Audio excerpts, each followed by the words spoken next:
ஓம் அசதோ மா சத்கமய தமசோ மா ஜோதிர்கமய மிருத்யோர்மா அமிர்தம் கமய. ஓம் சாந்தி சாந்தி சாந்தி. சாந்தி மந்திரம் பிரகதாரண்ய உபனிஷத். தியான ஸ்லோகம் பகவத்கீதை. தியான ஸ்லோகம்.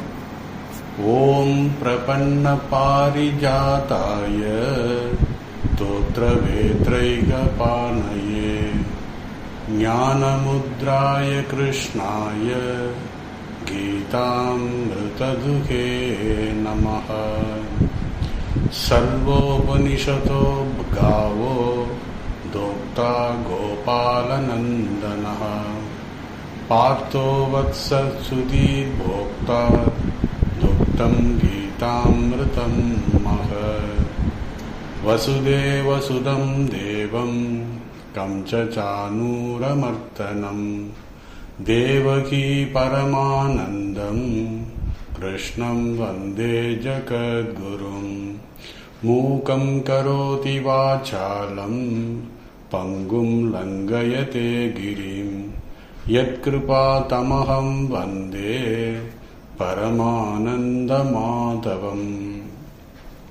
பகவத்கீதை 6வது அத்தியாயம் இன்னைக்கியோட முடிக்க போறேன்.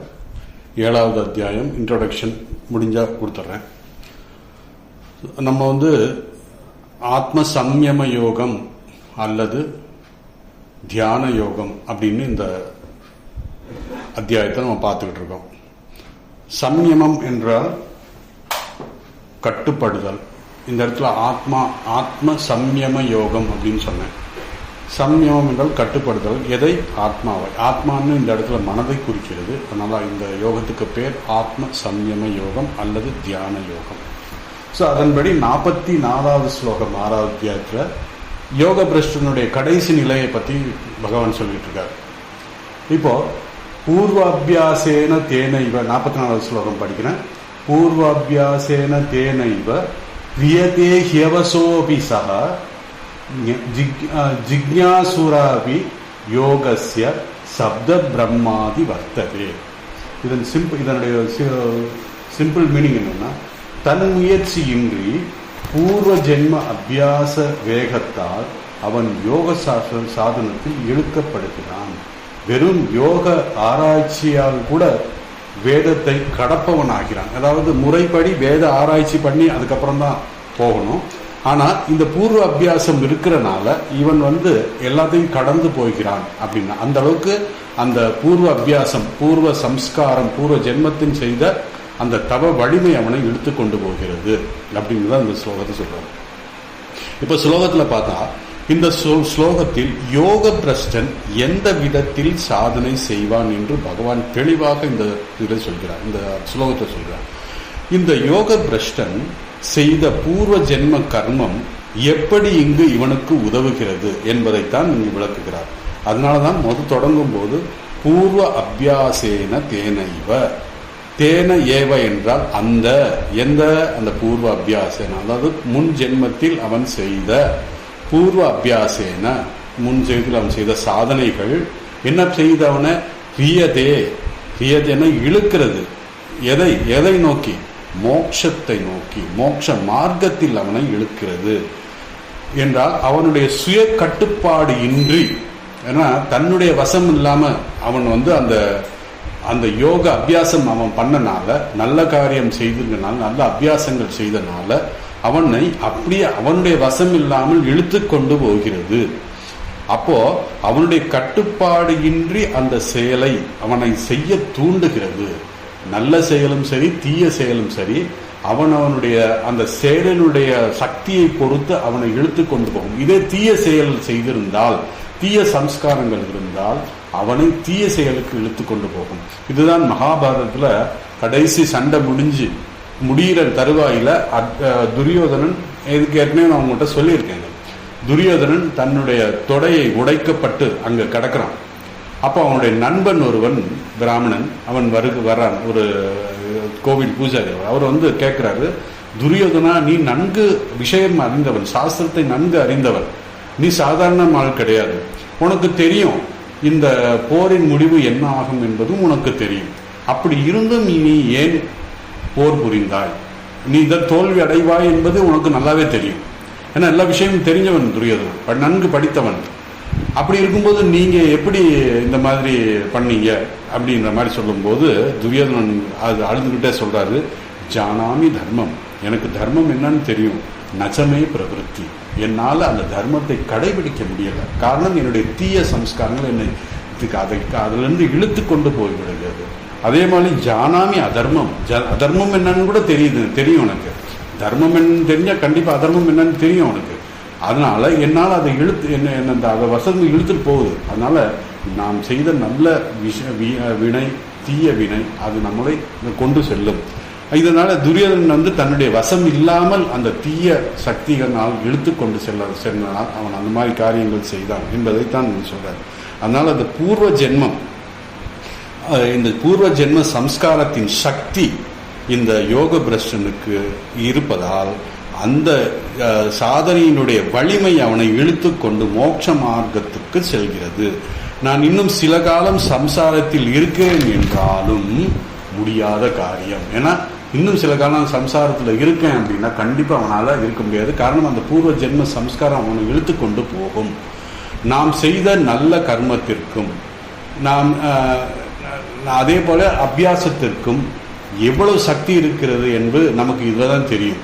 ஒன்றும்ல உதாரணமாக சொல்கிறேன், ஒரு நல்ல சிஷ்யன் அவன் குருவை தேடி இருக்கிறான் அப்படின்னா அவன் எப்படி இருப்பான்னு சொல்றாரு. சாஸ்திரத்தில் சொல்லுது, தீப்த சிராகா ஜலராசி நிவாகா அப்படின்பாங்க. அதாவது ஒரு நல்ல சீடன் தன்னுடைய குருவை எப்படி தேடி போவான்னா, அவன் தலையில நெருப்பு இருக்கும்போது அவன் என்ன பண்ணுவான், தண்ணியை நோக்கி தான் ஓடுவான். அவன் எப்பேற்பட்ட சொந்தக்காரனா எவனும் வந்தாலும் சரி, தன்னை பெற்றவள் வந்தாலும் சரி, அவன் அவனுக்கு அந்த நேரத்தில் தண்ணி தான் வேணும். அது மாதிரி அந்த பூர்வ அபியாசத்தினால அந்த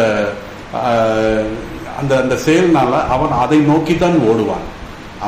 அவனுக்கு அப்ப வேண்டியது தண்ணி. அந்த சீடன் எப்படி குருவை நோக்கி ஓடுகிறான், அது போலதான் இந்த யோக பிரஷ்டன் தான் செய்த பூர்வ ஜென்ம சம்ஸ்காரத்தினால் அந்த மோட்ச மார்க்கத்தை நோக்கி இழுத்து செல்லப்படுகிறான். அது போலதான் இது சொல்லுகிறார், ஓடுவான். அதனாலதான் பகவான் இங்க அவசகா என்ற வார்த்தை உபயோகிக்கிறார். அவசகன்னா அவனுடைய வசம் இல்லை. எந்த அவ்வளவு சக்தி வாய்ந்த அந்த பூர்வ ஜென்ம சம்ஸ்காரம் அவனை இழுத்து கொண்டு போகிறது. அதுக்கப்புறம் பார்த்தீங்கன்னா செகண்ட் லைன்ல ஜிக்ஞாசு அப்படின்னு சொல்றாரு. ஜிக்ஞாசு அப்படின்னா நான் ஏற்கனவே சொல்லியிருக்கேன் உங்களுக்கு, அதாவது இந்த சம்சாரத்துல துன்பம் தான் இருக்கிறது, இந்த நிலையான எனக்கு இன்பம் வேணும், அப்ப அதுக்கு என்ன பண்றது அப்படிங்கிற யோசிக்கிறது தான் ஜிக்ஞாசு. ஸோ இந்த ஜிக்ஞாசு அதாவது தன்னுடைய சாதனைகள் செய்து செய்து செய்து கர்மயோகம் செய்து அதுக்கப்புறம் ஜிக்ஞாசு ஆகிறான். அப்போ அதுக்கப்புறம் தான் அவன் நிதித்தியாசனகன் ஆகுவான். அதாவது கடைசி படிக்கு அப்பதான் போக முடியும். அதனால இந்த ஜிக்ஞாசு அவன் ஜிக்ஞாசுவை விட இந்த யோக பிரஷ்டன், ஜிக்ஞாசு என்றால் மோட்சத்தை பற்றி முழுவதும் தெரிந்தவன், எப்படி தன்னுடைய சம்ஸ்காரத்தினால தெரிஞ்ச, அதாவது தன்னுடைய பல ஜென்மங்களால தெரிஞ்சவன், படிப்படியாகத்தான் தெரியும். அதைவிட இவன் உயர்ந்தவன், அதாவது அதைவிட இந்த யோக பிரஷ்டன் முன்னால் நிற்கின்றவன். அதாவது அந்த ஜிக்ஞாசு அப்படின்னு சொல்றாரு. ஜிக்ஞாசுவை விட இந்த சப்த பிரம்மத்தை எல்லாம் தாண்டி சென்றவர். சப்த பிரம்மம் என்ன? சப்த பிரம்மன்னா என்ன பண்ணணும், வேதத்துக்கு வந்த உடனே அவன் என்ன பண்ணுவான், கர்ம யோகம் செய்யணும். இப்படி படிப்படியாகத்தான் அவன் போவான். அதனால இந்த ஜிக்ஞாசுவை விட தாண்டி அவன் பூர்வ ஜென்ம சம்ஸ்காரத்தினால் இழுத்து செல்லப்படுகிறான். எப்படி ஒரு விதையை பார்த்து, இதிலிருந்து இப்போ மாவிதைன்னா இதிலிருந்து மாமரம் தான் வரும்னு தெரியும், அவ்வளவுதான் நமக்கு தெரியும். ஆனா அந்த பழம் எவ்வளவு சுவையாக இருக்கும் என்று அப்பொழுது சொல்ல முடியாது. அதுபோல இந்த யோக பிரசனும் பிறக்கும்போது ஒரு சாதாரண குழந்தையாகத்தான் பிறப்பான். ஆனால் அவன் எப்படி உருவாவான் என்பது அது தெரியாது. அந்த டைம் வரும் பொழுது அவன் அந்த தன்னுடைய பூர்வ ஜென்ம சம்ஸ்காரத்தினால் இழுத்துக்கொண்டு பண்ணுகிறது. காரணம் அந்த சம்ஸ்காரம் அந்த குழந்தை பருவத்தில் மறைக்கப்பட்டிருக்கிறது. ஒரு குறிப்பிட்ட வயசு வந்தவுடன் அவன் அந்த சம்ஸ்காரத்தினால் இழுக்கப்பட்டு அவன் அந்த ஜிக்ஞாசுவை விட தாண்டி மோட்ச மார்க்கத்துக்கு செல்கிறான். அப்போ ஆரம்பத்தில் அது தெரியாது, குழந்தை பருவத்தில் அது தெரியாது. ஆனால் கொஞ்சம் கொஞ்சமாக வளர்ந்து அந்த டைம் வரும் பொழுது, எல்லாமே டைம் தான் சொல்லுவாங்க, குருதேவர் அடிக்கடி சொல்வார், இது எல்லாருக்கும் டைம் வரணும் அப்படின்றது. ஸோ அவன் அந்த பூர்வ ஜென்ம சம்ஸ்காரத்தினால் அவன் இழுத்து கொண்டு செல்லப்படுகிறான்.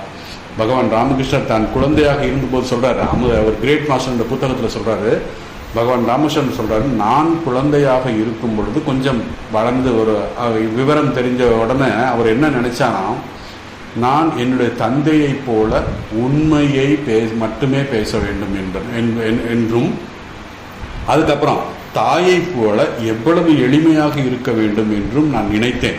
ஆனால் இந்த ஆன்மீக கடலிலே அடித்து செல்லப்பட்டேன் அப்படின்னு சொல்றாரு. ஒரு அவதாரம் சொல்றாரு, அதாவது அவதாரமாக இருந்தாலும் அவருடைய எக்ஸ்பீரியன்ஸை சொல்றாரு. நான் சாதாரணமாக தான் நான் என்னுடைய லைஃப்பை நான் லீட் பண்ணணும்னு நினைச்சேன். அப்பா தர்மவான், பொய்யை மட்டும் உண்மையை மட்டும்தான் சொல்வார். அதே போல் அம்மா எளிமையிலும் எளிமை, அவர்களைப் போல அவர்கள் என்னுடைய ரோல் மாடலாக இருந்து அவர்களைப் போல வாழ வேண்டும் என்று நினைத்தேன். ஆனால் இந்த ஆன்மீக சாதனையில் அந்த கடலில் அடித்து செல்லப்பட்டேன் அப்படின்னு சொல்லி அந்த கிரேட் மாஸ்டர் புத்தகத்தை சொல்றார்.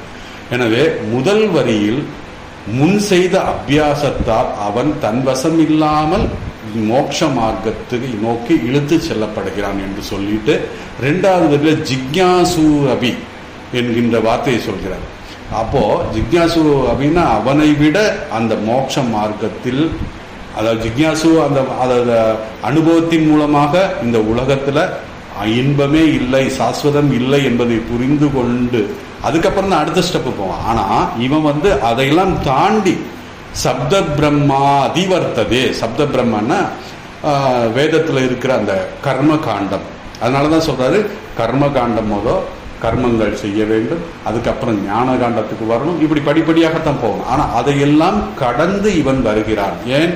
அந்த பூர்வ ஜென்ம சம்ஸ்காரத்தினுடைய சக்தியினால் அவன் அந்த மாதிரி அதையெல்லாம் கடந்து அதிவர்த்ததே. அப்படின்னா அதிவர்த்ததே என்னன்னா கர்மகாண்டம் ஞான காண்டம் எல்லாம் தாண்டி கரெக்டா அந்த நிதித்தியாசனம் என்ற கடைசி சாதனைக்கு வந்து விடுகிறான். அதைத்தான் நான் எல்லாம் சொல்றாரு. சுருக்கமாக பகவான் சொல்லுன்னா, அனாத்ம சுகம் லௌகீக சுகத்தை தாண்டி இந்த யோக பிரஷ்டன் அந்த பூர்வ ஜென்ம அபியாசத்தின் காரணமாக தன்வசம் இல்லாமல் கிரியத்தே இழுத்து செல்லப்படுகிறான். இதுக்காகத்தான் பகவான் கிருஷ்ணர் அர்ஜுனன் சொல்றாரு, ஆகவே நீ யோக பிரஷ்டன் ஆக வேண்டும் அர்ஜுனா அப்படிங்கிற மாதிரி சொல்றாரு. ஸோ இதுல இருந்து நமக்கு பகவான் ஒரு உறுதி கொடுக்கிறார். என்னன்னா, நாம் செய்கின்ற ஜபம், தியானம், பஜனை, பூஜை எல்லாம் பலன் இல்லை என்று நாம் நினைக்க வேண்டியது. நிச்சயமாக அதனுடைய பலன் உண்டு. அதனால நம்ம செய்ய வேண்டியதை பகவானுக்காக செய்கிறேன், அதாவது இறைவனுக்காக, என்னுடைய இதுக்காக நான் செய்கிறேன் அப்படிங்கிறத நாம் இதுல இருந்து புரிஞ்சுக்கணும். பகவான் இந்த அஷூரன்ஸ் கொடுக்குறாரு, நீ செய்கின்ற ஒரு விஷயமும் வீணாகாது, நல்ல விஷயம் எதா இருந்தாலும் கண்டிப்பாக வீணாகாது என்று பகவான் உறுதிமொழி என்று சொல்கிறார். யோக பிரஷ்டனுடைய கடைசி மோட்சம் தான் என்றும் சொல்கிறார். அதுக்கப்புறம் இதோட இன்னொரு வியூ என்ன சொல்றாருன்னா, இந்த பூர்வ ஜென்ம அபியாசத்தின் பயிற்சியின் காரணமாக தன் வசமின்றி அந்த சம்ஸ்காரத்தை, அதாவது அந்த சம்ஸ்காரத்தில் ஆட்டி படைக்கிறது. அந்த சம்ஸ்காரம் அந்த யோக பிரச்சனை ஆட்டி படைக்கிறது. அதற்காகத்தான் பகவான் யோகி அப்படிங்கிற ஒரு வார்த்தை சொன்னார். பூர்வ அபியாசேன தேனைவ பிரியதே ஹியவசோசா ஜிக்யாசூரபி யோகஸ்ய அப்படின்னு சொன்னார். இந்த இடத்துல யோகம், யோகின்றா எல்லாம், அதாவது உயர்ந்த படியில் நின்றவன், உயர்ந்த படியில் நின்றவன் அப்படின்னு பொருள். உயர்ந்த படியில் என்ன, கடைசி அவனுக்கு அடுத்த ஸ்டெப்பு மோட்சம் தான். அதாவது குருதேவர் ராமகிருஷ்ணன் சொல்ற மாதிரி இந்த 2 யோகிகள் சொன்னார் பார்த்தீங்களா, அதுல 2வது யோகி அது எப்படி அப்படிங்கிறத நான் வரும்போது சொல்றேன். இந்த யோகி அதனாலதான் பகவான் இந்த யோகி அப்படின்னு சொன்னார். இதைத்தான் நீங்க இதை பார்த்தீங்கன்னா தெரியும் உங்களுக்கு. ஒரு குறிப்பிட்ட அந்த பிறந்து வளர்ந்து ஒரு குறிப்பிட்ட வயது வந்தவுடன் அந்த பூர்வ ஜென்ம சம்ஸ்காரத்தினால் அவன் தன்வசமின்றி இந்த ஆன்மீக பயணத்தை நோக்கி செல்கிறான். இதுக்கு உதாரணம் சொன்னோம்னா ஜடபரதன் எப்படி இருந்தாலும் தெரியும். அரசனாக இருந்து என்ன வானப்பிரஸ்தனுக்கு போய் சந்நியாசம் எடுக்கும் பொழுது அந்த சன்னியாசம் எடுக்கும்போது அவர் என்ன பண்ணார், அங்கே ஒரு மான் மேல் மனம் வைத்து அந்த மானுக்காகவே கடைசி மூச்சு விட்டனால அடுத்த பிறவி மானாக வந்தான். அதுக்கப்புறம் அந்த மான் வந்ததுக்கப்புறம் ஜடபரதன், இந்த பிறவியில் நான் நிச்சயமாக என்னுடைய நேரத்தை வீணாக்காமல் நான் முழு கவனத்துடன், ஏன்னா கவனக்குறைவுனால தான் அப்படி ஆணுச்சு அவருக்கு, முழு கவனத்துடன் நான் இது அடைவேன் அப்படின்னு சொல்றாரு. அப்ப அதனால குறிப்பிட்ட வயது வரை அவர் பேசவே இல்லை. பேசவில்லைன்னா ஒரு ஊமைன்னு நினைச்சிட்டாங்க. ஆனா அவன் உண்மையிலே ஊமை இல்லை, ஒரு பெரிய பிரம்ம ஞானி அப்படிங்கிறான். அதனால அந்த பூர்வ ஜென்ம சம்ஸ்காரம் இருந்தனால இந்த வால்மீகியும் இருந்தாலும் சரி, அதே மாதிரி நச்சிகேதன் இருந்தாலும் சரி, ஜடபரதன், இவங்கெல்லாம் அப்படித்தான் இருந்தவங்க. இங்கு நமக்கு ஒரு கேள்வி வரலாம், நம்ம கடந்த காலம் எப்படி வாழ்ந்தோம், என்ன ஜென்மம் எடுத்தோம் என்பது நமக்கு தெரியாது. ஆனால் நம்முடைய பூர்வ ஜென்ம சம்ஸ்காரம் அப்பதை பற்றி மட்டும் பகவானுக்கு சொல்கிறார். எதுக்கு எப்படி சொல்றாருன்னா அதனுடைய விளக்கம் தான் சொல்றாரு. நமக்கு நல்ல சம்ஸ்காரங்கள் இருந்தால் நாம் ஒரு பொழுதும் தீய விஷயங்கள், தீய செயல் செய்ய மாட்டோம், செய்ய விடாது. அது அந்த அளவுக்கு ஹியவசம், அதனாலதான் சொன்னாரு, அதை இழுத்துக்கிட்டு போகும், நம்மளை செய்ய விடாம பண்ணிடும். அந்த நல்ல சம்ஸ்காரம் நாம் எவ்வளவு தடுத்தாலும் அதனுடைய சக்தியால் நாம் முன்னேறித்தான், ஆன்மீகத்தில் முன்னேறித்தான் செல்வோம் என்று பகவான் உறுதியாக இங்கு சொல்கிறார். இது நமக்கு ஒரு நம்பிக்கை அளிக்கிறது. என்னன்னா சில குழந்தைகள் பார்த்தீங்கன்னா நல்ல சம்ஸ்காரத்தோட நல்ல சுபாவத்தோட இருக்கும். ஆனா அந்த பூர்வ ஜென்ம தீய சம்ஸ்காரங்கள் எப்போ அவனுக்கு வரும்னு தெரியாது. அது தன் வசம் இல்லாமல் அந்த தீய சம்ஸ்காரத்தோட போயிட்டு அவன் இதுவாயிடுவான். அவனுடைய தீய சம்ஸ்காரம், தீய நண்பர்கள் அதோடு சேர்ந்து அவன் தீய விஷயங்களை செய்ய ஆரம்பித்தான். காரணம் என்னன்னா வெளிப்படையாக நமக்கு தெரியும். இது எப்படி இருந்த பையன், நம்மளே சொல்லுவோம், எப்படி இருந்த பையன் இப்படி ஆயிட்டானே அப்படின்னு சொல்லுவோம். காரணம் என்னன்னா இது ஒரு நாள்ல நடக்கிற விஷயங்கள், பேய் மாதிரி ஆயிடுவான் அந்த இதுல, அப்படி ஒரு இதாயிடும். காரணம் என்ன, இது நல்ல பையனா தான் இருந்தான், ஆனா இப்படி மாறிட்டானே அப்படின்னா அவன் அதனுடைய பூர்வ ஜென்ம சம்ஸ்காரம் என்பதை நாம் புரிந்து கொள்ள வேண்டும். ஏன்னா நம்ம பூர்வ ஜென்மத்துல எந்த ஜென்மம் எடுத்தோம்னு தெரியாது, ஆனா நல்ல விஷயம் கெட்ட விஷயங்கள் நம்ம புரிஞ்சுக்கலாம். ஸோ இதனால இது காரணம்னா பூர்வ ஜென்ம சம்ஸ்காரத்தினுடைய தீய சம்ஸ்காரம்னால் அந்த குழந்தைக்கு இப்படி ஆகிவிட்டது.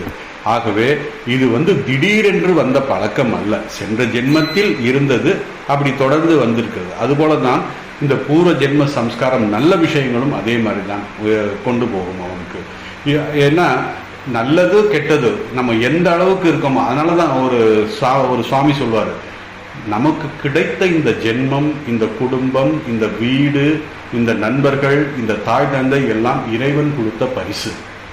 இப்ப நாம் இறைவனுக்கு என்ன பரிசு கொடுக்க போகிறோம், நாம் எப்படி வாழ்கிறோம் என்பதுதான் முக்கியம். அதனாலதான் நாம் நல்ல சம்ஸ்காரத்தோடு இருக்கணும் அப்படின்னு அந்த ஒரு இதோட இருந்தோம்னா, நம்முடைய குடும்பம் எப்படிப்பட்ட குடும்பம், எப்படிப்பட்ட தாய் தந்தை, எப்படிப்பட்ட சூழல் இருந்தாலும் பகவானை நினைத்து இருந்தால் நாம் எப்பவுமே நல்லதே செய்வோம். அதனால எந்த தவறும் நாம் செய்ய மாட்டோம், நல்ல சம்ஸ்காரங்கள் நமக்கு வரும்.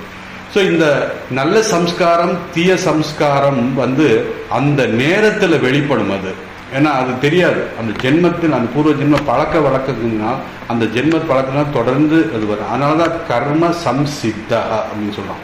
பிராரத்த கர்மம், கர்ம பல சம்சித்தம் அப்படின்னு சொல்றோம். இந்த பிராரத கர்மத்தின் பலன் தான் இது. திடீரென்று வந்ததுன்னு சொல்ல முடியாது. நாம் எத்தகைய உடல், எத்தகைய மனம், எத்தகைய சந்தர்ப்பம், எத்தகைய திறமை, எத்தகைய வாழ்க்கை வாழ வேண்டும் என்று எல்லாம் முன்னால் நிர்ணயிக்கப்பட்டது, அதாவது ப்ரீஃபிக்ஸ்டு. அதனால நம்ம இதுல இருந்து எதுவுமே நம்ம மாற முடியாது. எல்லாமே ஒரு என்னது முன்னாடி எல்லாம் முடிவானது.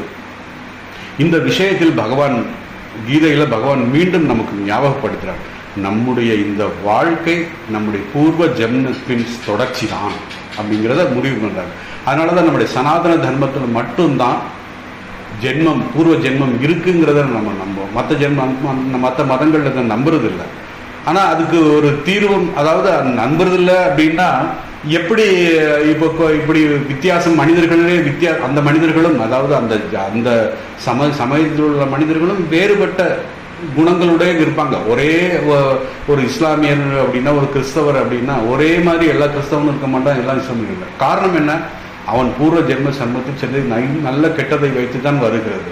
அதை அவங்கனால பதில் சொல்ல முடியாது. அதை ஸோ இது பகவான் இங்கே நமக்கு கீதையில் சொல்றது என்னன்னா, இது பூர்வ ஜென்ம சம்ஸ்காரத்தின் தொடர்ச்சி. ஆகவேதான் இந்த ஜென்மத்தில் நாம் நம்முடைய மோட்சத்தை அடைய வேண்டும், இறைவனை அடைய வேண்டும், பிறவியில்லா பெருநிலை அடைய வேண்டும் என்ற முயற்சியில் ஈடுபட்டால்தான் நாம் அடுத்த ஜென்மத்தில் ஜிக்யாசு என்கின்ற ஒரு இடத்தில் போவோம் அப்படிங்கிறது சொல்றாரு.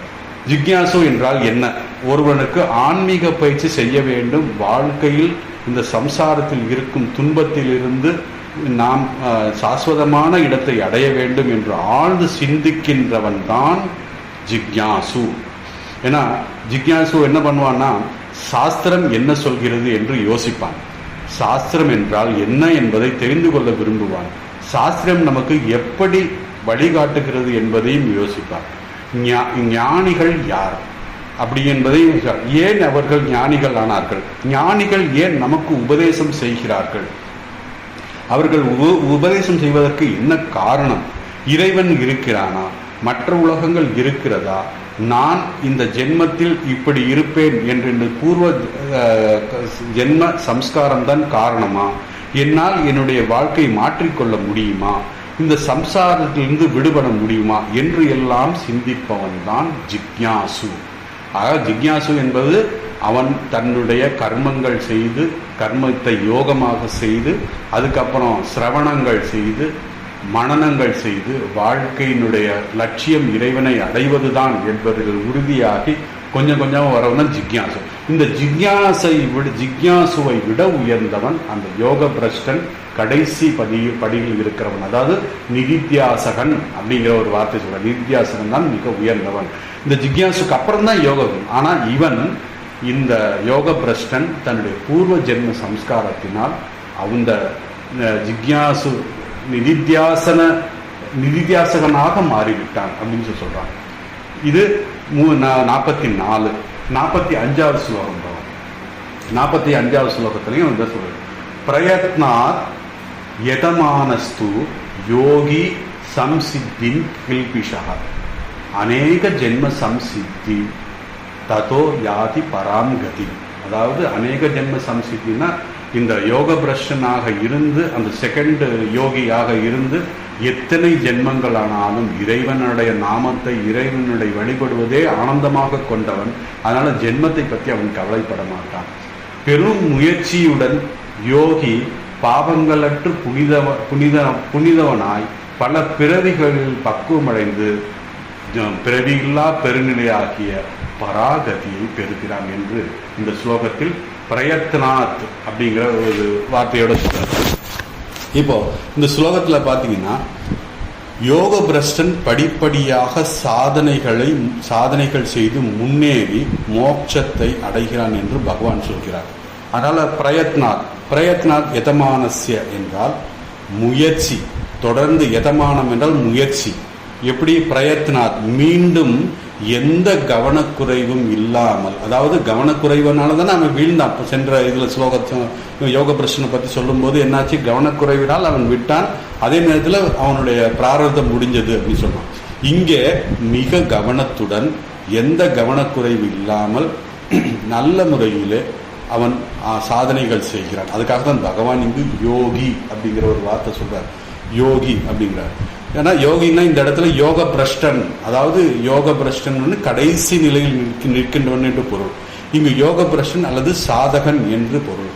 சம்சித்தோ கில்பிஷகன, எல்லா பாவங்களையும் நீங்கி தூய்மை அடைந்தவன், தன்னுடைய மனதில் இருக்கும் எல்லா கல்மிஷங்களையும் நீக்கி, அந்த கல்மிஷங்கள் தான் அவனுடைய ஆன்மீக விஷயத்துக்கு தடையாக இருந்த விஷயம், அதையெல்லாம் நீக்கி ஞானம் பெற்று என்று சொல்கிறார். ஒரு ஞானி சொல்றாரு, ஞானம் பெற்று நிதித்தியாசகன் ஆகிட்டான். ஆனா ஞானிகள் என்ன சொல்றாங்கன்னா, மோட்சத்துக்கு எது கடைசி தடையாக இருக்கும் அப்படின்னா வேற யாரும் தடையாக இருக்க மாட்டார்கள், நம்முடைய மனமே நமக்கு தடையாக இருக்கும் என்று ஒரு ஞானி சொல்றாரு. அப்போ மனதில் மனம் ஏன் தடையாக இருக்கின்றது? மனதில் இருக்கின்ற அந்த கல்மிஷம். அந்த கல்மிஷம்னா என்ன? அதைத்தான் ராகத்வேஷம், அதுதான் நமக்கு தடையாக இருக்கிறது. அதைத்தான் கில்பிஷம் அப்படின்னு சொல்றாரு. கில்பிஷகா, இந்த சாதகன் இந்த ராகத்வேஷத்திலிருந்து விடுதலை அடைகிறான். எப்படி? சாதனைகள் செய்து. பிறகு அவனுக்கு அநேக ஜென்ம சம்சித்தம்.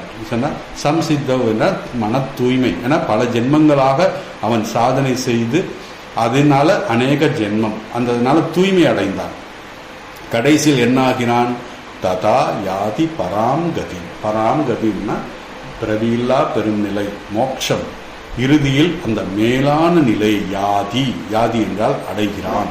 இந்த ஸ்லோகத்தில் யோக பிரஷனுடைய விளக்கத்தை முடிக்கிறார். யோக பிரஷன் எப்படி கொஞ்சம் கொஞ்சமாக இது பண்ணி வரான். ஏன்னா அர்ஜுனன் என்ன சந்தேகம் அப்படின்னு கேட்டு 32வது ஸ்லோகத்திலிருந்து வந்திருந்தது. அப்போ என்ன சொன்னா, அர்ஜுனனுக்கு என்ன சந்தேகம்? மன ஒருமைப்படுவது மிகவும் கடினம் அப்படின்னு தான் ஆரம்பிச்சார். அந்த சந்தேகத்தை அப்படி தான் ஆரம்பிச்சார். அப்போ மன கட்டுப்பாடு செய்ய முடியும், அது எப்படி செய்வது என்று பகவான் பதில் சொன்னார். மனதை ஒருமுகப்படுத்த முடியும், அதை எப்படி ஒருமுகப்படுத்துவது? அப்போ அதற்கு சொன்னான் பகவான், நீ அபியாசம் அப்புறம் இது வைராகியம், இந்த 2 நாள் நிச்சயமாக மனதை கட்டுப்படுத்தலாம் அப்படின்னு சொன்னார். இப்போ அர்ஜுனன் என்னன்னா, தன்னுடைய மனதை பார்த்து இந்த மனதை அடக்குவது அவ்வளவு எளிதல்ல. சரி, அப்படி பல உண்மைகள் பகவான் சொன்னாரு. அபியாசமும் வைராகியமும் சொன்னார். சரி, நீங்க சொன்ன அந்த அபியாசம் வைராகியத்தினால் என்னுடைய மனதை நான் கட்டுப்படுத்தி விட்டேன் அப்படின்னு வைத்து கொண்டாலும், வாழ்க்கையில் இந்த சாதனைகளை செய்து ஒருவேளை மனசெல்லாம் கட்டுப்படுத்தி சாதனைகள் செய்து நான் மோட்சம் அடையாம தோல்வி அடைந்தால் என்ன பண்றது? அதாவது யோக பிரஷனை பத்தி சொல்றார். அது என்ன பண்றது அப்படிங்கிறது பகவான்கிட்ட கேட்ட மாதிரி பகவான் சொன்னாரு. யோக பிரஷனை பற்றி இங்க கேட்ட மாதிரி கேட்கிறார். அதற்கு பகவான் சொன்னார், நிச்சயமாக நீ யோக பிரஷன் ஆகிவிட்டால், எப்படி 10ஆம் கிளாஸ் ஃபெயில் ஆகிட்டா திருப்பி 8 7 போக வேண்டிய அவசியம் இல்லை, திருப்பி எக்ஸாம் எழுதி பாஸ் பண்ணிடலாம். அதுபோல நீ யோக பிரஷன் ஆகிவிட நிச்சயமாக உனக்கு புண்ணியம் உண்டு. காரணம், நீ நல்ல சம்ஸ்காரங்கள் நல்ல காரியங்கள் செய்தாலும் புண்ணியம் உண்டு அப்படின்னு போன கிளாஸ்ல நான் சொன்னேன். அதுபோல உனக்கு நிச்சயமாக மீண்டும் மனித ஜென்மம் தான் எடுப்பாய் அப்படிங்கிறதையும் சொன்னார். அதுக்கப்புறம் இந்த சாதனை திருப்பி நம்ம உதர்ந்து செய்யணுமா அப்படிங்கிற ஒரு சந்தேகமும் இருந்தது, அதையும் சொன்னார். அப்படி கிடையாது, நீ எங்கு விட்டாயோ அங்கிருந்து திருப்பி அந்த சாதனைகளை நீ செய்யலாம். ஆக 3 பலனை சொன்னார். நீ யோக பிரஷன் ஆயிட்டன்னா உனக்கு நிச்சயமாக புண்ணியம் கிடைக்கும், மனித ஜென்மம் கிடைக்கும். இனி நீ முதலிருந்து 0லேருந்து ஆரம்பிக்க வேண்டாம், திருப்பி இதுலேருந்து நீ எங்க விட்டாயோ அங்கிருந்து தொடங்கலாம் அப்படிங்கிற இதை சொன்னார். இனி 46, 47 இந்த 46, 47 இந்த ஸ்லோகத்திலே நிதித்தியாசகனுடைய சாதனை, அதாவது யோக பிரஷ்டனுடைய கடைசி படியில் இருக்கின்ற அந்த நிதித்தியாசன சாதனையின் மேன்மை என்ன என்று. ஏன் மேன்மையை சொல்றாருன்னா, அர்ஜுனனை என்கரேஜ் பண்றாரு. அர்ஜுனா, நீ அதனால நான் ஏன் இவ்வளவு சொல்றேன் அப்படின்னா, நீ அந்த இடத்தை அடைய வேண்டும், அதனுடைய பெருமைகளை சொன்னாதான் இது பண்ணுவான் அப்படின்னு நிதித்தியாசகன் ஆவான் என்றது சொல்றாரு. அப்போ அர்ஜுனனுக்கு என்னன்னா, இவ்வளவு செய்யணுமா அப்படிங்கிற சந்தேகம் வருது. அதுக்காகத்தான் இந்த அத்தியாயத்துல இதோட முடிச்சுட்டு அதுக்கப்புறம் அடுத்து பகவானுடைய பெருமையை பத்தி சொல்ல போகிறார். அதுக்காக நீ உன்னுடைய சுயமுயற்சி நிச்சயமாக வேண்டும் அர்ஜுனா, நீ நிச்சயமாக வருவாய் அப்படின்னு சொல்லி அந்த 46, 47 யோக பிரஷனுடைய கடைசி நிலை, அதாவது நிதித்தியாசகன் அப்படிங்கிற ஒரு நிலைக்கு வருவார். அதுதான் 46 சொல்றாரு. 46வது ஸ்லோகத்தை நம்ம படிப்போம். 46வது ஸ்லோகத்துல தபஸ்ய, அதாவது எப்படி சொல்றாருன்னா, நீ எப்படி உயர்ந்தவன் அப்படிங்கிற சொல்றாரு. அதாவது நிதித்தியாசகன் யோக பிரஷ்டன் எப்படி உயர்ந்தவன் அப்படின்னு சொல்றாரு. தபஸ்விபியோ அதிகோ யோகி ஞானிபியோ அபி மதோதிகः கர்மேபியோ சாதிகோ யோகி தஸ்மாத் யோகி பவார்ஜுனா. அப்படின்னா எல்லாரையும் விட உயர்ந்தவன் அர்ஜுனா, கடைசி படியில் நீ வந்து விட்டாய், இனி அடுத்து உனக்கு மோட்சம் தான் அப்படிங்கிற மாதிரி சொல்ற. அதனாலதான் நீ யோகி ஆகணும் அர்ஜுனா அப்படிங்கிறாரு. அதாவது இதோட சிம்பிள் மீனிங் என்ன, தபசியை விட யோகி மேலானவன், கல்வி ஞானம் உடையவர்களை விட மேலானவன். யாரு? நிதித்தியாசகன் என்ற கருத்தை தான் சொல்றார். நிதித்தியாசகன்னா நம்ம என்னன்னு புரியலன்னு சொல்ல வேண்டாம். நிதித்தியாசகன் என்றால் அந்த யோக பிரஷ்டன் தான் கடைசி நிலையில் இருக்கிறவனை நிதித்தியாசகன். சிரவணம் மனனம் பண்ணி அந்த சந்தேகமெல்லாம் தீர்ந்து நிதித்தியாசகனாக யோக பிரஷ்டன் கடைசி படியில் இருக்கிறான் என்பதுதான் நிதித்தியாசகன் அப்படின்னு சொல்றோம். ஸோ கர்மிகளை விட அவன் சிறந்தவன். ஆகையால் அர்ஜுனா, நீ யோகி ஆவாய், யோகி ஆக நான் விரும்புகிறேன் அப்படின்னு சொல்லி அதாவது நீ யோகி ஆக வேண்டும் என்று பகவான் ஆசைப்படுகிறார் அப்படின்னு சொன்னார்.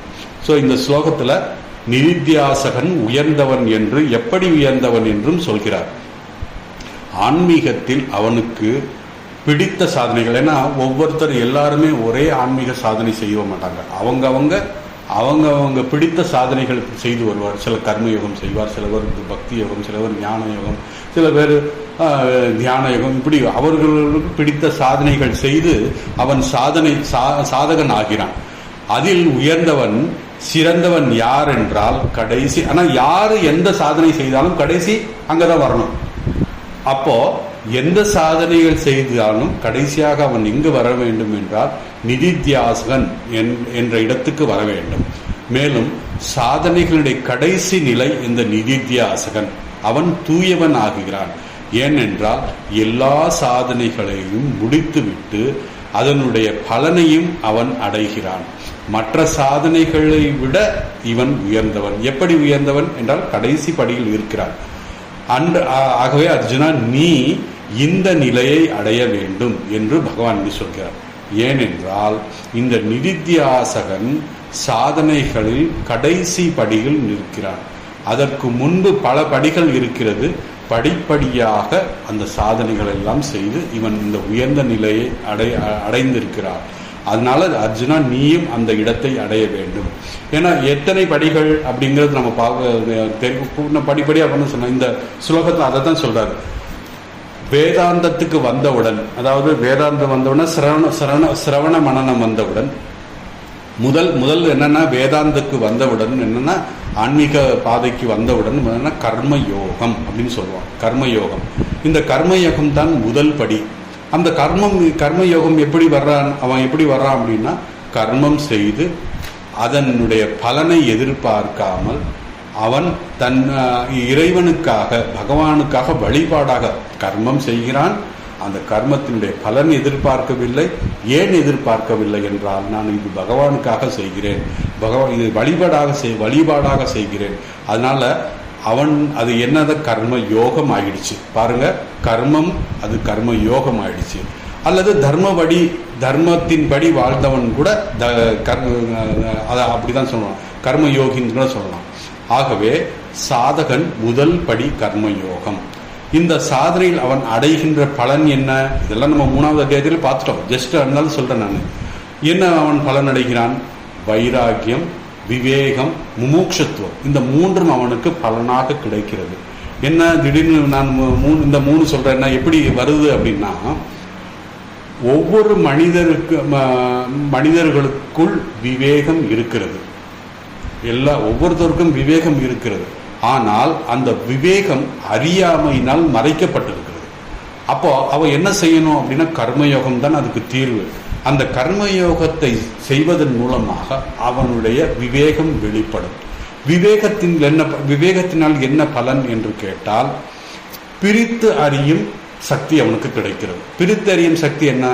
எது ஆத்மா, எது அனாத்மா, எது உலகம், எது இறைவன் அப்படிங்கிறத பிரித்து பார்க்கக்கூடிய நிலை அவனுக்கு வெளிப்படுகிறது.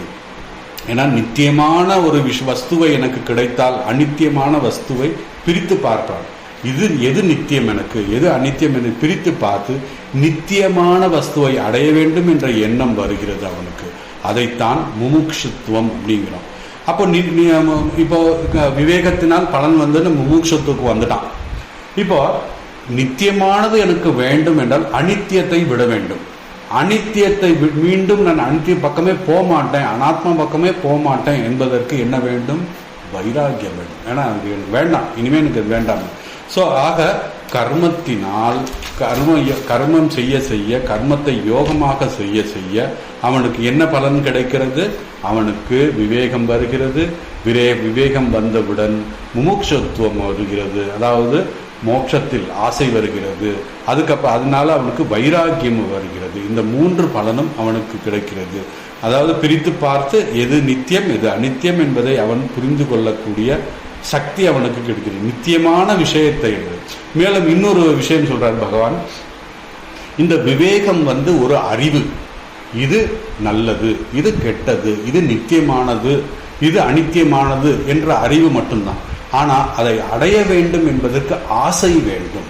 ஆக விவேகமும் ஆசையும் இருக்கிறது. அதாவது நித்தியமான விஷயத்தை அடைய வேண்டும் என்ற ஆசை, அநித்தியமான விஷயத்தை விட வேண்டும் என்ற வைராக்கியம். ஆகவே இங்கு மோட்சம் அடைய வேண்டும் என்ற ஆசை வளர்ப்பதுதான் கர்மயோகத்தினுடைய நோக்கம். அதனாலதான் பகவான் எல்லாருமே கர்மயோகத்தை செய்ய சொல்லி சொல்றாங்க. இதுதான் கர்மயோகத்தினுடைய முதல் செயல், இதுதான் முதல் ஸ்டெப்பு. நம்ம என்ன கர்மயோகம் செய்து சித்த சுத்தி அடையணும்னு சொல்றோம். அந்த இதுக்கெல்லாம் இது சித்த சுத்தி அடைந்தால்தான் நமக்கு மோட்சத்துக்கு ஆசை வரும் அப்படின்னு சொல்றோம். ரெண்டாவது ஸ்டெப் என்னன்னா நிதித்தியாசம். அதாவது நித்தியமான விஷயத்தை நோக்கி போக வேண்டும் என்றால் அநித்தியமான விஷயத்தை விலக்கிவிட வேண்டும். அப்போ இதுக்கு கர்மயோகம் தான் வழி. கர்மயோகம் செய்து இதை நம்ம சொல்லிட்டு வந்தோம். ஒவ்வொரு ஸ்டெப்பா ஒன்று. ரெண்டாவது ஸ்டெப் என்ன, உபாசகன். இப்போ கர்மம் முடிச்சாச்சு, இன்னும் அடுத்து உபாசகன் என்னன்னா அவன் கர்மங்களையும் பொறுப்புகளையும் விட வேண்டும். ஏன்னா இங்க இந்த ஸ்டெப்பு முடிஞ்சதுக்கப்புறம் இதை விட்டுட்டு அடுத்த ஸ்டெப்பு போகணும். அடுத்த ஸ்டெப் என்ன, உபாசனை. இந்த உபாசனை செய்யும் பொழுது என்னன்னா கர்மத்தை விட்டுவிட வேண்டும், கர்மயோகத்தை விட்டுவிட வேண்டும். இது கர்மயோகத்தை விட்டுவிட வேண்டும். அப்புறம் நம்ம கர்மங்கள் செய்யக்கூடாதா அப்படிங்கிறது செய்யணும். கர்மம் செய்யணும். அது எப்படின்னா டிட்டாச்சா பண்ணணும். அது இந்த கர்ம யோகத்தின் மூலமாகவும் கர்மம் தன்னைத்தானே நம்ம விட்டு போய்விடும் காலப்போக்கில். ஸோ இதை தான் பகவான் சொல்றாரு, உபாசனைக்கு வந்துவிட்டா கர்மம் தன்னைத்தானே நம்மை விட்டு போய்விடும். இந்த உபாசனை என்பது என்ன, மானசமாக நாம் செய்கின்ற மானச பூஜை, மானச தியானம். தியானத்தில் விதவிதமான தியானம், பண்புகளை வளர்த்து கொள்ளக்கூடிய தியானம், உடல் நலத்தை பாதுகாத்துக்க விட, இப்படி பல வகையான ஜபம் பண்ணோம். அப்புறம் ஜபம், பாராயணம், இப்படிப்பட்ட சாதனைகளை நாம் ஈடுபடுவோம். இது மானசமாக செய்கின்றது. மனதை ஒருமுகப்படுத்துவதற்காக, மனதை கட்டுப்படுத்துவதற்காக, மனதை அமைதிப்படுத்துவதற்காக இந்த சாதனைகளை உபாசனை செய்வோம். இதைத்தான் உபாசனைன்னு சொல்றோம். இந்த உபாசனையில் இருப்பது தான் 2வது படி.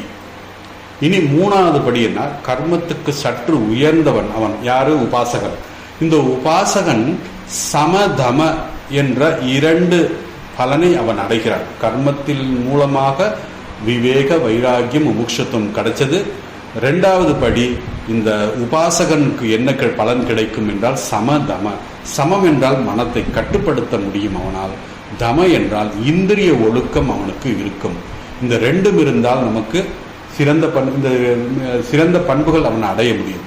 இவைகள் எல்லாம் நம்மை மோட்சத்துக்கு தகுதி பெற செய்யும். மோட்சத்துக்கு கொண்டு போகாது, மோட்சத்துக்கு தகுதி நமக்கு கிடைக்கும்.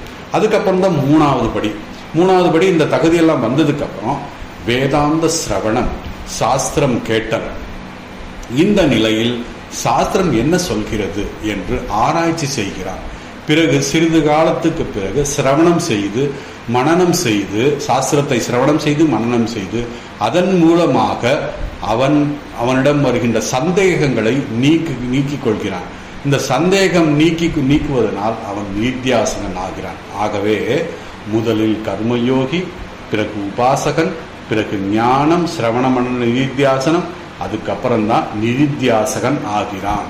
இந்த ஞானிக்கு ஞானம் வந்துவிட்டது, சித்த சுத்தி வந்துவிட்டது. அதாவது சிரவண மனனம் செய்யும் பொழுது அவன் ஞானி ஆகிறான். ஆனால் ஞானி ஆகியிருந்தாலும் அவனுக்கு அந்த அனுபவம், இறை அனுபூதி அவனுக்கு இல்லை. ஆனால் அந்த பழைய சம்ஸ்காரத்தினால் ஞான நிஷ்டையில் நிற்க முடியாமல் போகிறான். அவன்தான் மீண்டும் யோக பிரஷ்டனாக பிறக்கிறான். ஏன் நீங்க இதை சொல்கிறேன்னா, இந்த நிதித்தியாசகன் பல சாதனைகள், பல ஜென்மங்கள் சாதனைகள் செய்து கடைசியாக அவன் அந்த நிதித்தியாசகன் ஸ்டேஜுக்கு வரான், நிதித்தியாசகன் ஆகிறான். ஆகவே அர்ஜுனா, நீ நிதித்தியாசகன் ஆக வேண்டும் என்று பகவான் ஆசைப்படுகிறார். நமக்கும் அதை தான் சொல்றாரு. இன்டைரக்டா பகவான் வந்து அர்ஜுனன் சொல்றது போல நமக்கும் சொல்றாரு, நாம் எல்லாம் நிதித்தியாசன் ஆக வேண்டும் என்ற படியை கடைசி 3 படியாக அதை சொல்லி மோட்சம்தான் கடைசி படி. இப்பொழுது நமக்கு ஒரு சந்தேகம் வரும், இந்த நிதித்தியாசகன் செய்து கொண்டே இருக்க வேண்டுமா? ஏன்னா மற்ற சாதனையெல்லாம் செய்து கர்ம யோகத்தை செய்து கர்ம யோகத்தை விட்டுட்டு அதுக்கப்புறம் ஸ்டேஜுக்கு எதுக்கு வந்தோம்? நம்ம வந்து உபாசகன் வந்தோம். உபாசகனை விட்டுட்டு கடைசி நம்ம வந்து நிதித்தியாசகன் வந்திருக்கோம். இந்த நிதித்தியாசகன் இது எத்தனை காலம் நான் செய்யணும் அப்படின்னு ஒரு சந்தேகம் நமக்கு வரும். இந்த நிதித்தியாசகன் செய்து கொண்டே இருக்க வேண்டுமா என்ற சந்தேகம் வரும். ஏன்னா இந்த நிதித்தியாசகத்தின் பலன் என்னன்னா, அதனுடைய பலன் எந்த முயற்சியும் செய்யாமலேயே நம்முடைய வாழ்க்கையே நிதித்தியாசனமாக மாறிவிடும் அப்படின்னு சொல்றாங்க. பகவான் ராமகிருஷ்ணனுடைய வாழ்க்கையை நம்ம பார்த்தா தெரியும். அவர் வந்து எந்தவித பிரயத்தனமே இல்லாமல் கடைசி வந்து எப்படி அவர் வாழ்ந்தார். நம்முடைய பெரிய மகான்கள் எல்லாம் ரமண மகர்ஷி அவங்களெல்லாம் கடைசி எந்த முயற்சியும் அவன் தினமெல்லாம் பண்ண வேண்டியதில்லை. அதுதான் நிதித்தியாசனம். அவனுடைய வாழ்க்கையே கடைசி அவனுக்கு நிதித்தியாசகனாக ஆகிவிட்டான். இதுதான் நம்முடைய நிதித்தியாசனுடைய பலன். ஞான நிஷ்டையில் நிலை பெற்று விடுவதே நிதித்தியாசகனின் பலன், வேற எதுவுமே கிடையாது. ஆகவே இந்த ஸ்லோகத்தில் நிதித்தியாசகனை பற்றி பகவான் சொல்கிறார், தபஸ்விப்யோ அதிகோ யோகி. தபஸ் செய்கின்ற தபசியை விட இந்த யோகி மிக உயர்ந்தவன். தபஸ்வி தவம் பண்றவன், ஞானம் இல்லாமல் தபம் செய்கிறான். ஞானம் இல்லாமல் தபம் செய்து ஞானம் அடைய வேண்டும் என்று அவன் தவம் செய்கிறான். அவனை விட இந்த யோகி உயர்ந்தவன். அவனை விட, அதாவது இந்த தபசியை விட உயர்ந்தவன் யாரு? ஞானி. ஞானியை விட உயர்ந்தவன் தான் இந்த நிதித்தியாசகன். ஆகவே அதிகோ உயர்ந்தவன், மிக மேலானவன் என்று பகவான் இந்த யோகியைத்தான் சொல்கிறார். ஆக நிதித்தியாசகன் தான் உயர்ந்தவன். யாரை விட உயர்ந்தவன்? எப்படி உயர்ந்தவன் என்றால், தவம் செய்கின்ற அந்த தபசியை விட, உபாசகன் செய்கின்ற ஞானியை விட, அதுக்கு மேல கர்மவிபியோ அப்படின்னு சொன்னார். ஆக்சுவலாக இது எப்படி பார்க்கணும் அப்படின்னா, 2வது லைன்ல இந்த கர்மம் தான் ஏன்னா நம்ம ஸ்டெப்பு பார்க்கும்போது எப்படி பார்த்தோம்? கர்ம யோகம், அப்புறம் உபாசனை, அதுக்கப்புறம் சிரவணமான நிதித்தியாசனம், அதுக்கப்புறம் நிதித்தியாசனம் கடைசி வந்தோம். ஸோ இதை காட்டும் எல்லா ஞானிகள் சிரவணம் செய்து முடித்து விட்டு அதுக்கப்புறம் நிதித்தியாசகனை வந்தால்தான் மேலானவன். அதுதான் மதக என்று பகவான் சொல்கிறார். மேலானவன் என்பது இது என்னுடைய கருத்து என்று பகவான் சொல்கிறார். இங்கு ஞானி உபாசகனை விட ஞானி நிதித்தியாசகன் கர்மி எல்லோரையும் விட யார் உயர்ந்தவன் என்றால் இந்த நிதித்தியாசகன் தான் மிக மிக உயர்ந்தவன். ஆனால் நாம் இந்த நிதித்தியாச நிலை அடைய வேண்டும் அர்ஜுனா எப்படின்னு சொல்ற மாதிரி, அர்ஜுனை சொல்றதை விட நம்ம தபசியை விட, கர்மியை விட, ஞானியை விட நிதித்தியாசகன் தான் உயர்ந்தவன், மேலான படிகள் இருக்கின்றவன். அந்த நிலையை நீ அடைய வேண்டும் அப்படிங்கிறதான் அர்ஜுனா தஸ்மாத். அதனாலதான் சொல்றாரு கடைசி பகவான், தஸ்மாத் யோகி பவ அர்ஜுனா. யோகினா இந்த இடத்துல கடைசி படியான அந்த நிதித்தியாசகனை பற்றி தான் பகவான் சொல்கிறார். இந்த அத்தியாயத்தில் நிதித்தியாசகனுடைய நிலை மிக உயர்ந்த நிலை. அதனால் நாம் எல்லோரும் அதை நோக்கி, அதைத்தான் பகவான் ராமகிருஷ்ணர் மனித வாழ்க்கையின் லட்சியம் இறைவனை அடைவது அப்படிங்கிறத சொன்னார். இந்த உயர்ந்த சாதனையை, கடைசி படியை நீ அடைய வேண்டும் என்று பகவான் சொல்கிறார். இனி 47 பார்க்கறதுக்கு முன்னாடி ஞானி ஒரு சின்ன குறிப்பு இதில் சொல்றாரு. பகவான் சொல்லும் இந்த மிக உயர்ந்த ஞான நிஷ்டை கடைசி படி 46வது ஸ்லோகத்தில் சொல்றாரு. அது மோட்சத்தை கொண்டு போய் செல்லும், பிறவியில்லா பெருநிலை கொண்டு செல்லும். இதைத்தான் நச்சிகேதன் யமதர்மராஜாவிடம் கிடைத்த உபதேசம். அதாவது யமதர்மராஜாவிட்ட அவருக்கு உபதேசம் வாங்கினதுக்கு அப்புறம் அந்த உபதேசத்தின் மூலமாக தன்னுடைய முழு சக்தியை அந்த உபதேசத்தின் மூலமாக அவன் சாதனை செய்து நிதித்தியாசகன் ஆனான் அப்படிங்கிற ஒரு குறிப்பு அந்த கட்டோபனிஷத்துல இருக்கு. ஸோ கடைசி அந்த மேலான நோக்கத்தில் அந்த நச்சிகேதன் அந்த சாதனையை செய்தான். இந்த நிலையை அடைய பல ஜென்மம் ஆகும் என்று நம்ம நினைக்க வேண்டாம். பல ஜென்மம் செய்த அந்த சக்தி, அதாவது 2வது யோகி எத்தனை ஜென்மமானாலும் எனக்கு கவலை இல்லைன்னு சொல்கிற மாதிரி நமக்கு பகவான் வந்து ஒரு ஆனந்தத்தை கொடுத்து விடுவார். அதனால் எத்தனை ஜென்மம் எடுத்தாலும் பிறகு கோடி ஜென்மம் நான் எடுத்தாலும் குருதேவர் துணை இருக்க என்று நம்ம பாடுறோம் இல்லையா? அந்த மாதிரி இந்த துணையோடு நாம் இறைவனுடைய துணையோடு எத்தனை ஜென்மமானாலும் நாம் சாதனை செய்து கடைசியாக பகவானிடம் அடைவோம் அப்படிங்கிற ஒரு இது இருக்குது. அந்த ஆசை வந்து பகவான் நமக்கு கொடுப்பார். பகவான் யோகி என்கின்றார். ஏன்னா மேலான யோகி நிதித்தியாசகன். இந்த வகையான யோகி வெறும் சாஸ்திர விசாரம் மட்டும் செய்யாமல் அதை தன்னுடைய ஒவ்வொரு நாளிலும் இதை அப்ளை பண்ணுவார். அவர் வெறும் சாஸ்திரத்தை மட்டும் படிச்சுக்கிட்டு இருப்பார். பகவான் ராமகிருஷ்ணன் சொல்வார், நாம் பண்டிதர்கள் என்று சொல்கின்ற அந்த பண்டிதன் வெறும் சாஸ்திர விசாரம் மட்டும் பண்ணிட்டு, ஆனால் மனசு எங்கே இருக்கும் அப்படின்னா அந்த குழியில் இருக்கின்ற அது கழுகு மிக உயரத்தில் பறக்கும். ஆனால் மனம் எங்கே இருக்கும்? அந்த கழுகினுடைய மனம் அந்த அழுகிய அந்த பிணத்தின் மேலே தான் இருக்கும். அது மாதிரி இல்லாமல் நாம் அந்த சாஸ்திரத்தை படிப்பது மட்டும் இல்லாமல், அந்த சாஸ்திரத்தில் கீதையை படிப்பது மட்டும் இல்லாமல், அந்த கீதை சொல்கின்ற ஒவ்வொரு வார்த்தையையும் நாம் அன்றாட வாழ்க்கையில் நாம் அதை பயன்படுத்தினால் நாம் உயர்ந்த நிலையை அடையலாம் அப்படிங்கிறது தான் அது சொல்கிறாரு. அதனுடைய நோக்கம் நாம் வந்து இறைவனை அடைய வேண்டும். ஏன்னா பல பேர் வந்து பல நோக்கத்தோடு சாதனைகள் செய்கிறார்கள். குறிப்பாக பகவான் சொல்கிறார், சிலர் வந்து பலசாலியாக வேண்டும், நீண்ட ஆயுள், அதாவது நீண்ட நாள் வாழ வேண்டும் என்று எல்லாம் சிலர் செய்கிறார். நச்சிகேதனுக்கு அதனால தான் சொல்றார் யமதர்மராஜா, உனக்கு பொருள் ஏகப்பட்டது, நீ எத்தனை நாள் வாழணும்னாலும் உனக்கு நான் இது கொடுக்குறேன், ஆயுசு கொடுக்குறேன் அப்படின்லாம் சொல்லி பார்த்தார். ஆனால் அவருடைய நச்சிகேதனுடைய நோக்கம் இறைவன் அடைய வேண்டும் என்ற ஒரே ஒரு நோக்கத்தினால தான் அவர் சென்றார். ஆனால் இந்த ராவணன், சிசுபாலன் அவங்கெல்லாம் என்ன செஞ்சாங்க? பலம் வேண்டும், நீண்ட காலம் வாழ வேண்டும். அவங்களும் தவம் தான் செய்தாங்க. ஏனென்றால் அதெல்லாம் வந்து ஒரு நோக்கம், இறைவனை அடைய வேண்டும், அதாவது மோட்சம் அடைய வேண்டும், பிறவியில்லா பெருநிலை அடைய வேண்டும் என்ற நோக்கம் இல்லாமல் அவர்கள் செய்ததால் அவர்களுடைய இது வீண் அப்படின்னு சொல்றாரு. ஏன்னா அந்த ஆன்மீகத்துக்கு உயர்ந்த, ஆன்மீகத்தில் எந்த எல்லாவற்றையும் விட உயர்ந்தது அப்படிங்கிற மாதிரி பகவான் சொல்றாரு, எல்லாரோடையும் உயர்ந்தது அப்படின்னு சொல்றாரு. ஏன்னா அதனால தான் பகவான் ராமகிருஷ்ணர் ஒரு எடுத்துக்காட்டாகத்தான் சொன்னார். யாரோ சுவாமி அற்புதானந்தர், எழுத்தறிவு படிப்பறிவு எதுவுமே இல்லாத ஒரு மனிதன் ஆன்மீகத்தில் மிக உயர்ந்த நிலையை அடைய முடியும் என்பதற்காக எந்த ஒரு அகடமிக் எஜுகேஷனே தேவையில்லை அப்படிங்கிறதுக்காகத்தான் சொன்னார். நீ வியாகுலத்துடன் பகவானை அடைய வேண்டும் என்ற ஒரே ஒரு ஆசை மட்டும் இருந்து என்னிடம் வந்தால் போதும் அப்படிங்கிற மாதிரி பகவான் சொன்னார். அதனால் கடைசி ஸ்லோகம் 47, இந்த அத்தியாயத்தில் 47வது ஸ்லோகம், கடைசி ஸ்லோகம். அதுலேயும் யோக பிரச்சனை என்ன சொல்றாரு?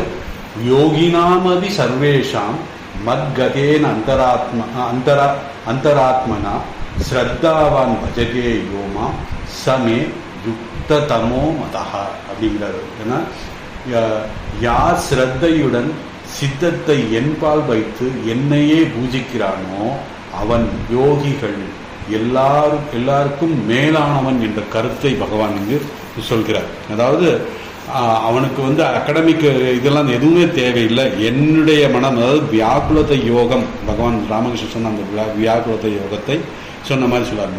அந்த மனத்தவிப்பு, அப்போ அந்த மனத்தவிப்பு வர வேண்டும் என்றால் என்ன? நாம் இந்த வாழ்க்கையில் இன்ப துன்பங்களுடைய பிரித்து பார்த்து அந்த ஜிக்ஞாசு அடைஞ்சிருக்கிறோம். அந்த நிலையை இருந்தால் தான் நம்ம இங்கே வர முடியும் அப்படிங்கிறார்.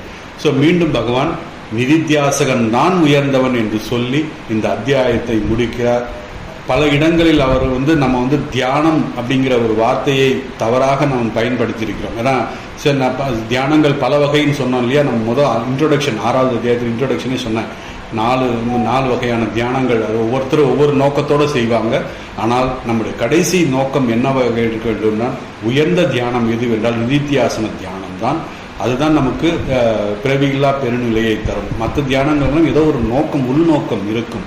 அதனால நம்ம இங்கே சொல்கின்ற தியானம் என்ன? நிதித்தியாசன தியானம். விதவிதமான தவம், யாகம், யக்கம் எல்லாம் உண்டு. இதில் தியானம், நிதித்தியாசன தியானம் உத்தமமானது, உயர்ந்த வகையான தியானம். இந்த ஸ்லோகத்தில் எல்லா வகையான யோகிகளை விட இந்த நிதித்தியாசகன் மிக உயர்ந்தவன், ஞானத்தை அடைந்து அதன் பிறகு ஞான நிஷ்டையில் நின்றவன். இந்த நிதித்தியாசகன் மிக உயர்ந்தவன். இது என்னுடைய கருத்து என்று பகவான் இந்த ஸ்லோகத்தில் யோகினாமபி சர்வேஷாம், எல்லா எல்லா சாதனைகளிலும் எல்லா வகையான தவங்களிலும் யஜ்யங்களிலும் காட்டிலும் இந்த நிதித்தியாசகன் உயர்ந்தவன் என்கின்ற ஒரு என்ன சொல்வது, ஒரு பெருமையை சொல்கிறார். நிதித்தியாசன தியானம் எப்படி செய்வது அப்படின்னு சொல்றார். நிதித்தியாசக சாதகன் அவனுடைய புத்தி, பகவான் என்ன சொல்றாருன்னா எப்படி செய்வதுன்னா வெரி சிம்பிள். எப்படி சொல்றாரு? புத்தியை பகவத் ஸ்வரூபத்தில் வைக்க வேண்டும். அதான் சரணாகதி. அப்படின்னா அதான் பகவான் ராமகிருஷ்ணன் சொன்னாரு, ராமானுஜரும் சொன்னார். அந்த நிதித்தியாசகன் என்ன செய்யணும்? கடைசி நிலையில் சாதகன் அவனுடைய மனதை, புத்தியை பகவத் ஸ்வரூபத்தில் வைக்க வேண்டும். மத்கதேன, அதனாலதான் இங்க சொல்றாரு மத்கதேன அப்படின்னு சொல்றாரு. அந்தராத்மா, மத்கதேன அந்தராத்மா. ஏனென்றால் விதவிதமான மனதில் தியானம், அதாவது நோக்கம் விதவிதமாக இருக்கும். என்னன்னா எனக்கு அது வேணும் இது வேணும். ஆனால் நிதித்தியாசகன் என்னை தவிர, அதாவது பகவானை தவிர வேற எதையும் அவன் வேண்டும் என்று சொல்ல மாட்டான். இந்த தியானத்திற்கான விஷயம் என்னவென்றால், அந்த நிதித்தியாசக தியானத்தின் விஷயம் என்னவென்றால் பகவான் மட்டும்தான் வேணும். அதுதான் நச்சிகேதன் கேட்டான், எனக்கு இறைவன் மட்டும்தான் வேண்டும் என்று கேட்டான். அதுதான் வேற எதுவுமே வேண்டான்னு சொல்லி சொன்னான். இது மத்கதேன அந்தராத்மா. இந்த சாதகன் மனம் முழுவதும் என்னிடத்திலே வைத்து என்னையே பூஜிக்கிறான். இங்கு பகவான் சொல்றார் பரம்பிரம்ம என்பதால் மத்கதேன, பரபிரம்மத்தை மத்கதேன, அதாவது நிர்குணஸ்வரூபமாகிய அந்த பகவானை அவன் சிரவணம் செய்து இது செய்தான். ஸ்ரத்தையுடன் பூஜிக்கிறான். பஜதே, பஜதே என்றால் நாடுகிறான். நம்ம என்ன நினைக்கிறோம், பஜதே அப்படின்னா பஜனை செய்கிறோம் அப்படின்னு கிடையாது. இந்த இதில் பஜகோவிந்தம் பாடும்போது பஜகோவிந்தம் பஜனை பண்ணுன்னு சொல்லலை. என்ன சொல்றாரு? என்னையே நாட வேண்டும். வேற எந்த எதையும் நாடாமல் என்னையே நாடி இருக்கின்ற அந்த பக்தன் தான் இந்த நிலையை, இந்த பிறவியில்லா பெருநிலையை அடைய முடியும். இது இந்த நிதித்தியாச சாதகன் எந்த விதமும் இல்லாமல் என்னிடத்தில் சரணடையும் அர்ஜுனா அப்படின்னு சொல்றது தான் சொல்றாரு. சமே மதக அப்படின்ற கடைசி வார்த்தை பகவான் சொல்றாரு, இது என்னுடைய கருத்து. அடுத்து யுக்த தமக அப்படின்னா மிக மிக உயர்ந்தவன், சூப்பர்லேட்டிவ்ல சொல்றார், மிக மிக மேலானவன் இந்த நிதித்தியாசகன்.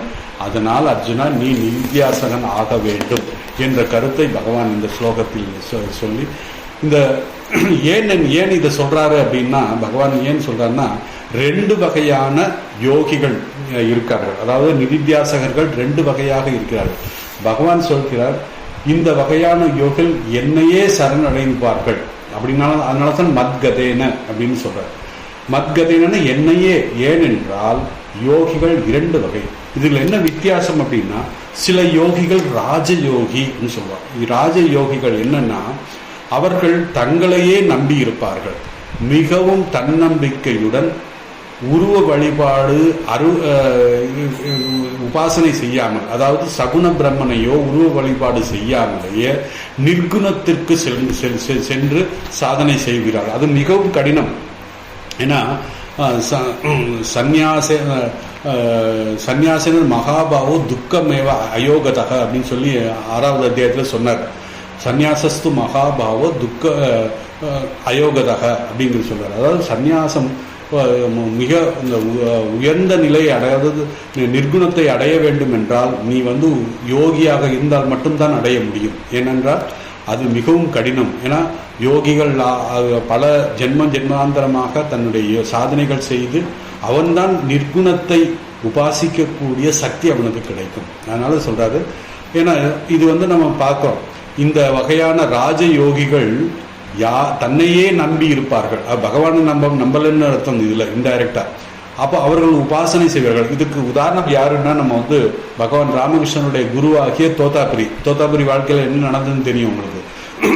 தன்னுடைய சுய முயற்சியிலே நான் எல்லாத்தையும் அடைந்து விடலாம், 40 வருட காலம் தான் செய்த சாதனையின் மூலமாக தான் அடைந்தேன் அப்படின்னு. கடைசி என்னாச்சு, அவரால் ஒரு செகண்ட் கூட மனதை நிறுத்த முடியலை. காரணம் இந்த மகாமாயையுடைய இதனால.